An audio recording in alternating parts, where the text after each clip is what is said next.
Prepare to journey through the looking glass, my friends, because it's time for the return of the Sword Art Online anime series. And there's a lot of hype behind this one. Let's see if it lives up to it in my review of the first episode of Sword Art Online Alicization.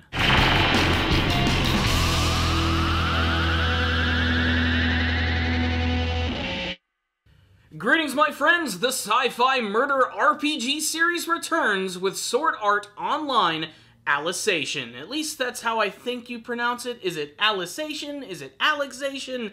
I don't know. What I do know is that this brand new season of Sword Art Online has really got me hyped, and it's pretty cool to think that we've actually had two Sword Art Online anime series in 1 year. This is just coming right off the heels of Sword Art Online Alternative Gun Gale Online. However, this season is going to be more traditional, returning to the main characters like Kirito and Asuna as a brand new storyline is going to unfold. And first, just let me say, I was not prepared for the fact that the first episode was going to be damn near an hour long, around 47 minutes of content, and it's pretty much divided into two halves. The first half of the episode is a complete and utter mystery. They just sort of throw you into this brand new game world where Kirito is interacting with new characters that we've never ever seen before. It's implied that he's been in this location for a long time and he's good friends with these people, and they end up going on this journey to an ancient dragon's cave to find some ice so that they can cool down their food.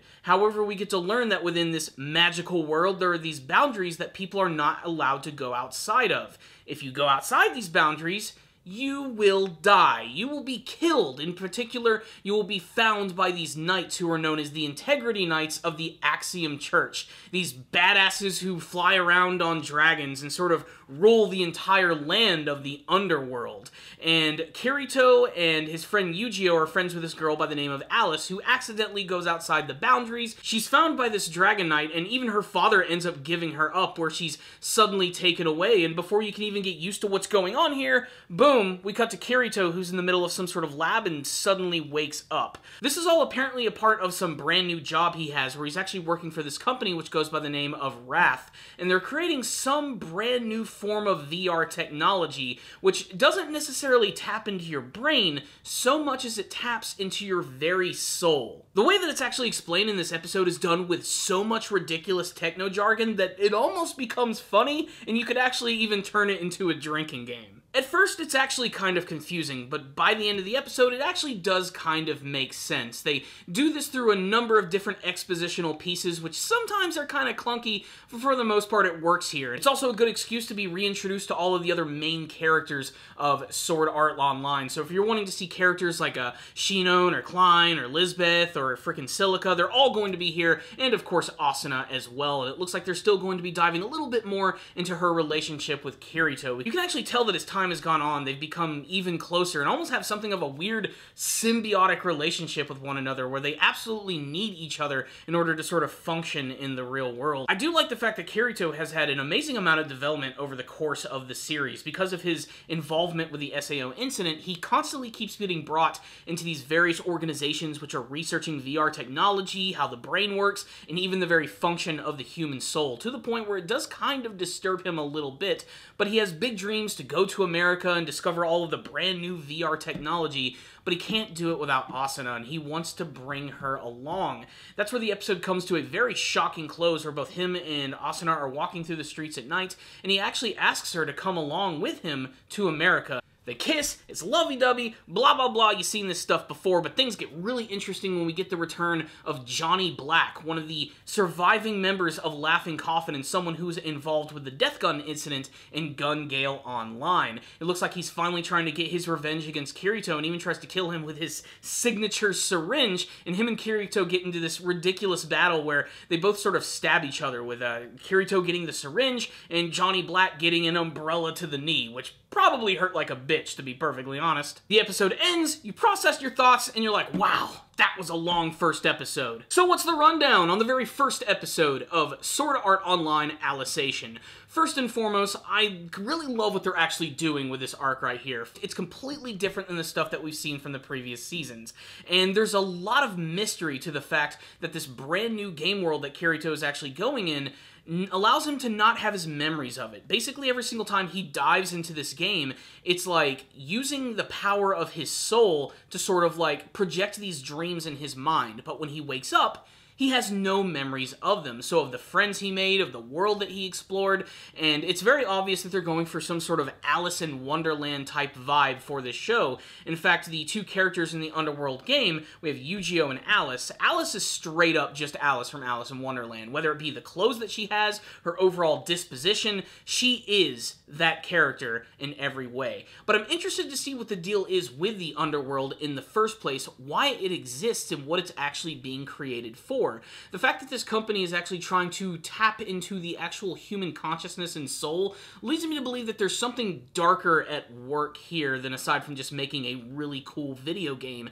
But it's only a matter of time before Kirito and all of his friends actually decide to go into the Underworld and try and save his old friend Alice, whom he has no memories of. And the end of the episode, we get to see the typical teasing of the opening of the show, and you get to see a lot of imagery that supports the fact that Alice is still going to be alive and might even be some sort of like badass golden knight at this point. There's a lot of mystery to this show in terms of where it's going, and that alone is awesome. And the fact that they were able to incorporate the whole laughing coffin thing in at the end too, I like that because they're sort of picking up from some of the last threads from the Gun Gale Online series. Speaking of Gun Gale Online, the reintroduction to all the main characters in this episode was awesome. Getting to see them actually playing in GGO and getting to see like Asuna in there for the very first time, not to mention all of those other classic characters going through a big, awesome gunfight, which is really exciting and thrilling and gets me excited for all the crazy action that we're going to end up actually seeing from this show. Considering this came out the same year, though, as the spin-off series Alternative Gun Gale Online, I was kind of hoping we would get maybe some sort of cameo from Len or Pito Huey in this series, and maybe we'll get to see them pop up, if only in the background, but I think that would be really awesome, because I really liked that spin-off. In fact, I liked it a lot more than a lot of the other elements of Sword Art Online. But I have to say that this arc right here has me really intrigued, and according to people who read the light novel series, this is going to be like one of the longest arcs ever, and we're actually going to be seeing this for a couple of years. I think we're going to get a couple cores a year of how this entire thing is actually going to play out, and I'm very excited to see what that's going to be about. Production value-wise, there's no denying this is a great-looking show. In fact, I think one of the most impressive things about this episode was probably the lighting effects they had at the very beginning of the episode of Kirito and his friend Yu-Gi-Oh! And Alice hanging out under this tree and having lunch. The way that the sort of like light reflects through the trees and through the leaves and everything on their bodies just looks so freaking beautiful. That and just the overall spectacle of this magical world, the giant ice cave, the big freaking ice dragon skeleton which is covered with gold, everything just pops in this show. I especially love the design of the Integrity Knights, the guys who ride dragons. I mean, just look at them. They just look badass. I absolutely love it. So yes, we are going back to a more fantasy-styled show for Sword Art Online, but honestly, I think that's where the series ultimately shines at the end of the day, as much as I do love Gun Gale Online. We also get to see there's a good amount of character development from Shino as well, who not only survived the events of GGO, but is slowly but surely getting over her fear of guns to the point where she's one of the top players in GGO. She even wants Kirito and Asuna's help in the next BOB, but I have a feeling all of that's going to get swept under the rug as we head into the Underworld and try to discover the secrets of the human soul and how it can be tapped into.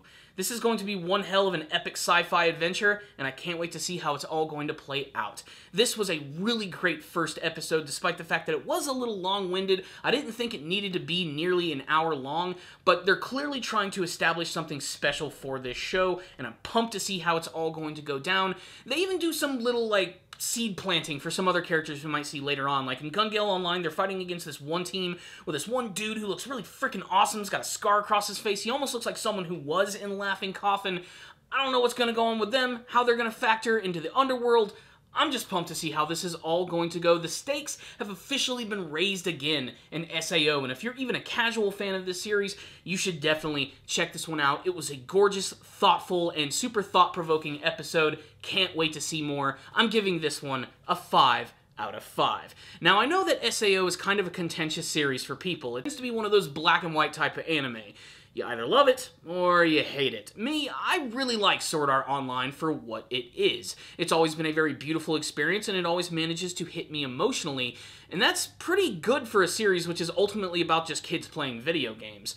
Of course, there's always been the element of death, which has constantly been present over the entire series, and here, I really think it's going to go in an entirely new direction that fans have got to check out. But I want to hear from you guys. If any of you did watch the very first episode of SAO Alicization, I'd love to hear your thoughts about it in the comment section below, and what you hope to see from this new series. Do you have any theories as to the Underworld world and how it works and what you want to see from the season? Let's get a discussion going, guys. I will see you all next time. Make sure to check out the channel for tons of other brand new anime reviews. There's tons of great shows this season, like JoJo's Bizarre Adventure, Golden Wind, and even Goblin Slayer. There's also the brand new Studio Trigger show Gridman, so make sure to stay tuned. That review will be up very soon. Thank you guys for watching. I'll see you all next time, and as always, stay down there, baby.